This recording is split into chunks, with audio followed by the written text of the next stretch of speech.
All right, welcome into May State of the Market by RLC Tech Perspectives. I'm Tyler Canning, joined as always by Corey Wisdom, who is looking very flashy today because today is actually uh, his birthday. Happy Yeah. birthday, Corey. Thank you. Thank you.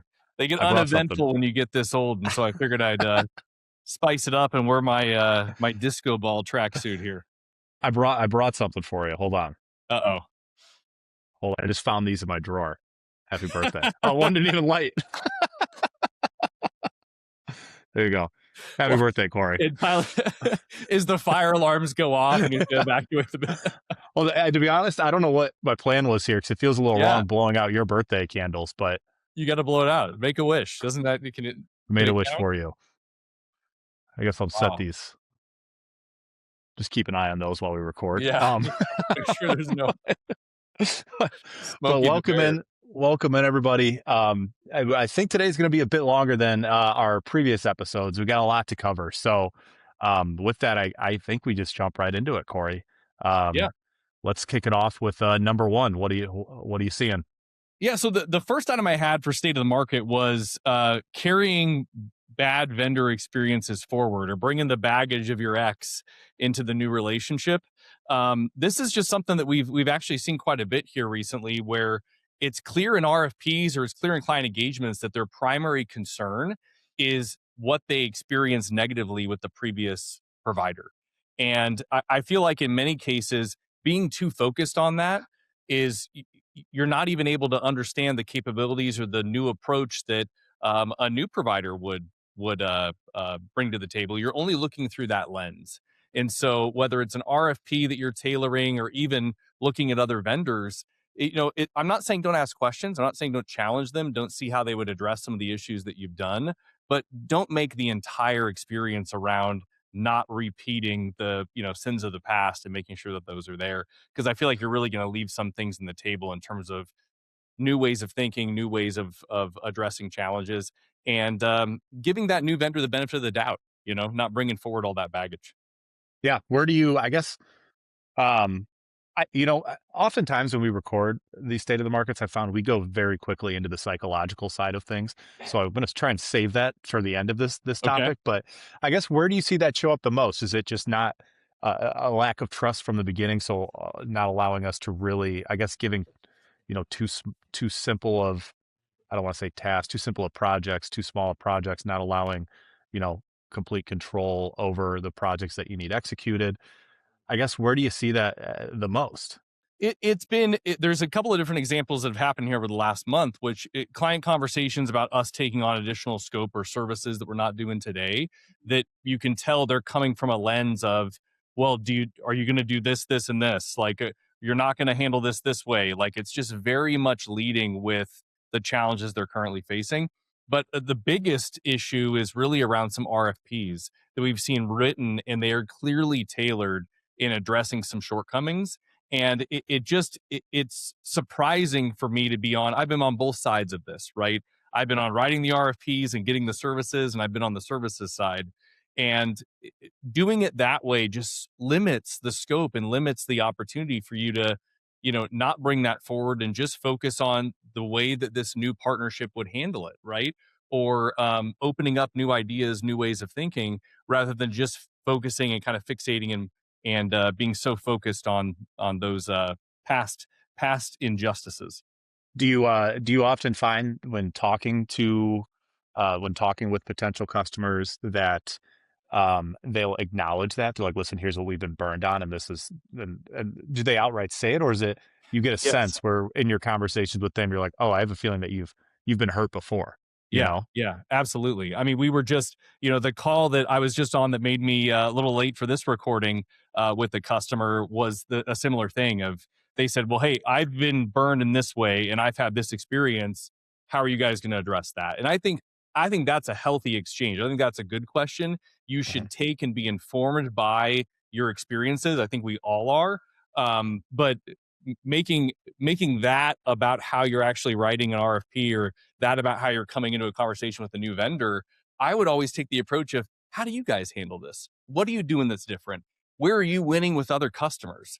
Right? Ask those questions, let them fill the space. don't start off from where you are today and the pain points and how they're going to fix those. Because when you get out on the other side, or if they come in and deliver, they're just going to get you to where you should be today. They're not going to get you to where you need to be. Absolutely. We'll move on to number two. What do you got? Well, niche AI. And so we talked a lot about how Copilot for all was the big thing of 2025.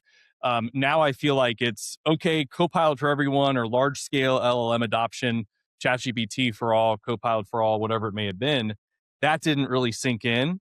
So let's get more specific. Let's get an AI that just does this one little task, or let's get a specific AI to review contracts for legal. And I think it's going to lead to the same outcomes that we had last year with Copilot. Is you're not addressing the root cause. You're not addressing the people, the process. You're not training them. You're not understanding where you need to introduce AI. In doing that rigor and analysis, you're simply trying to come up with that quick win, or that quick solution that you can plug in that'll solve your problems. And I think no matter how great the niche solution is, it's not going to fix an underlying broken process or teammates or people that aren't trained on how to effectively leverage it.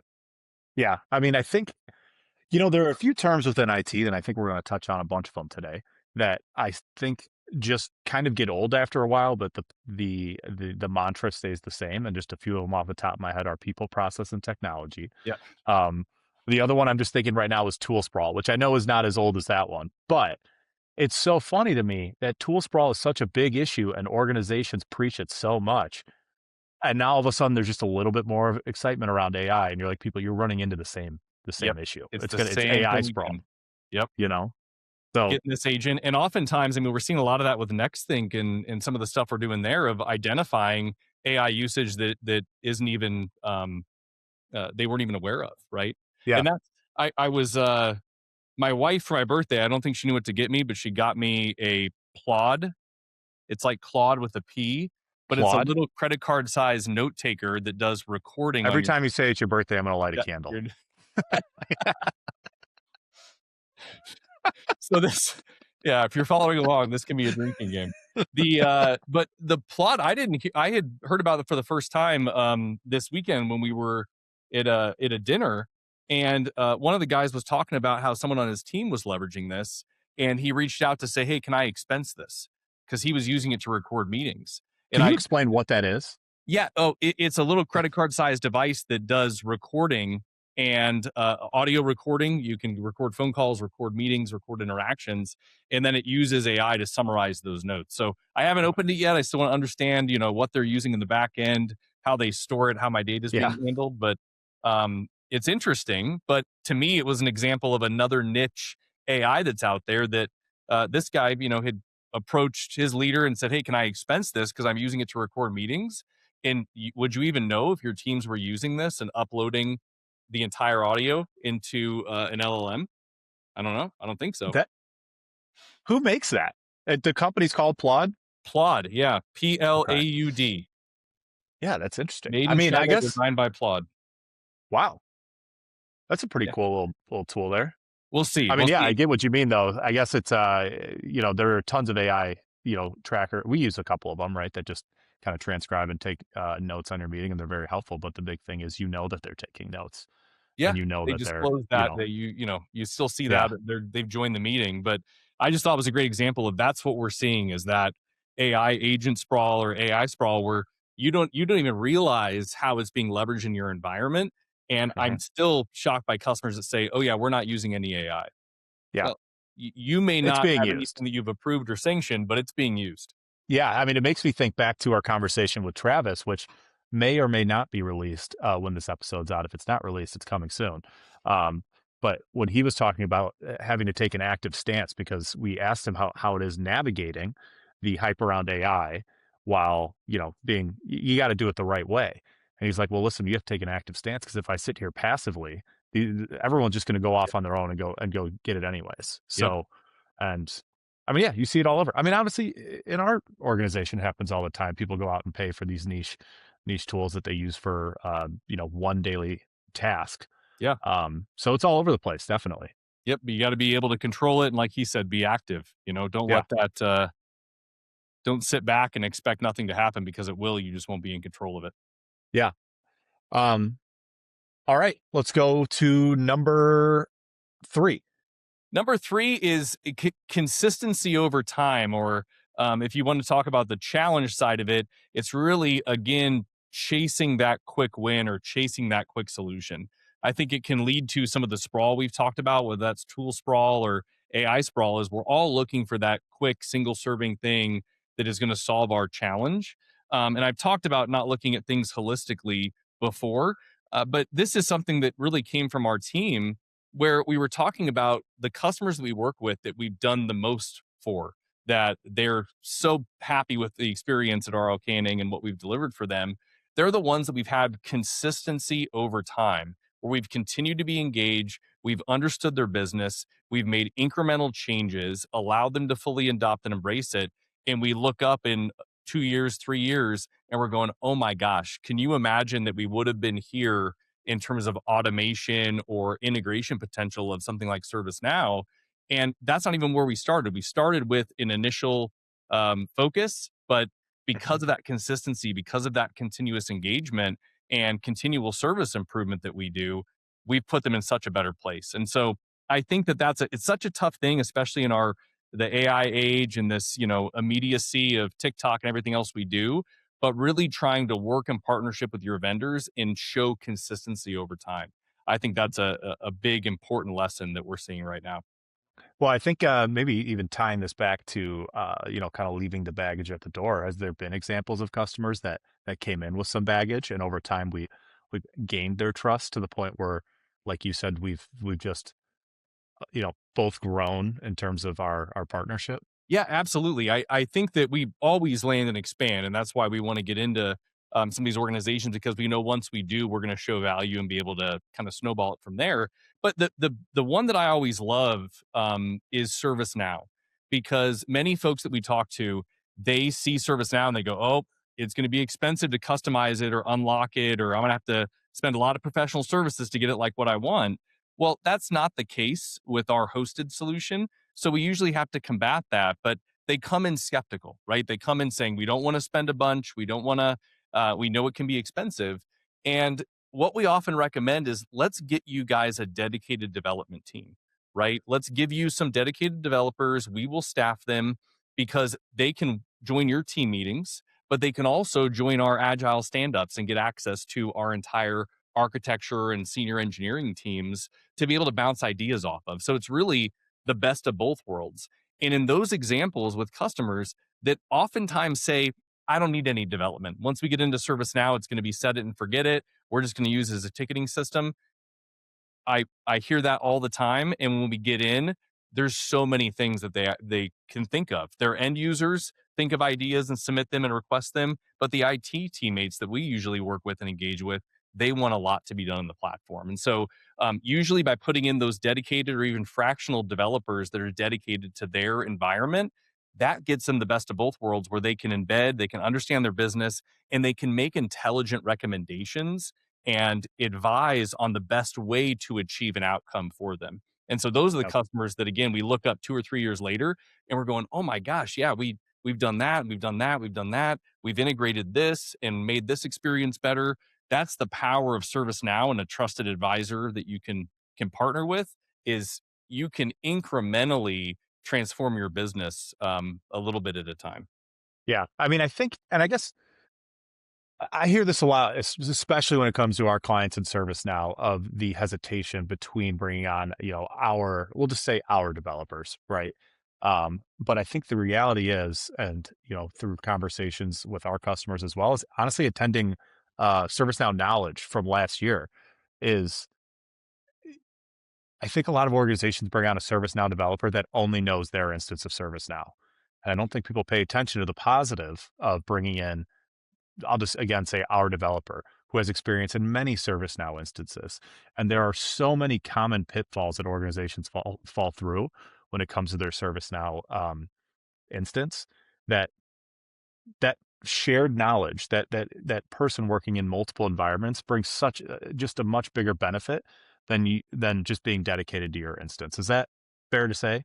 Oh, you're spot on. You're absolutely spot on. It's the scar tissue that they can bring from their experience in other instances, but Hmm. also someone like us or any of the certified partners through ServiceNow that um, take it seriously, the continuous education. This platform is changing all the time.